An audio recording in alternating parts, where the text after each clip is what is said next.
So something that I really liked about this play that we read, Intimate Apparel, is that it was very different from the other two plays that we have read so far, in that there was actually a female main character and a female was actually playing that role, because that's something we didn't see with Shakespeare.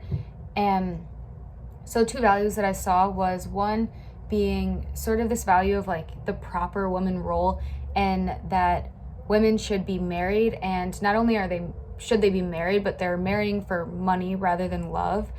And another value that I saw was personal success, and we saw this with Esther and with Mrs. Dickinson. She wanted her to marry Mr. Charles, but she did not want to marry Mr. Charles because she wanted to marry George, because she actually loves George and she wanted more for herself. She didn't want to just settle for Mr. Charles, even though he did have what would be considered a better job than George, who was a laborer.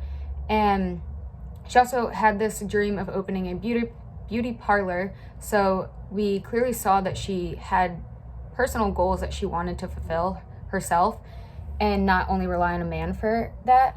And then something I didn't really understand was the quote, one less spinster in New York. And this was something that was said when Esther was getting married.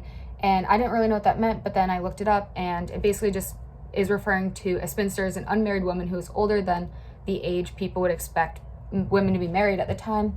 So that's just talking about Esther pretty much. And then in the play, Esther is an African-American woman, and we see that she has very different experiences with living the American dream. She is making clothing for richer white women, the Intimate Apparel, obviously. And so her view of the American dream isn't quite the same as, say, Mrs. Van Buren, or I can't remember how to say the name, but her American dream.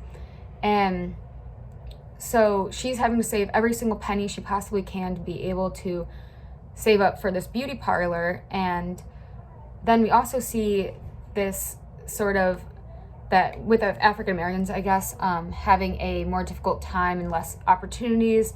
With George, he even said he had a job when he was working on the canal, and then he comes to America and he can't find a job because the people hiring want to marry people of Europeans, basically, older men that are European.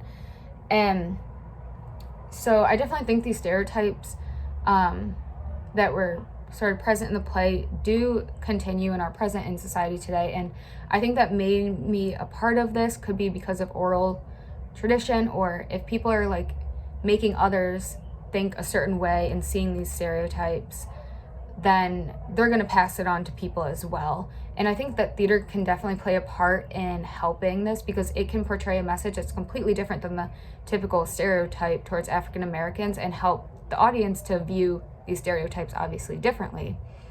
And then two questions that I had were, if you were placed in this time period, how would you feel / react to having to marry somebody not because you love them, but for their money? And then also, do you think Esther would have been better off marrying Mr. Charles? And that's it.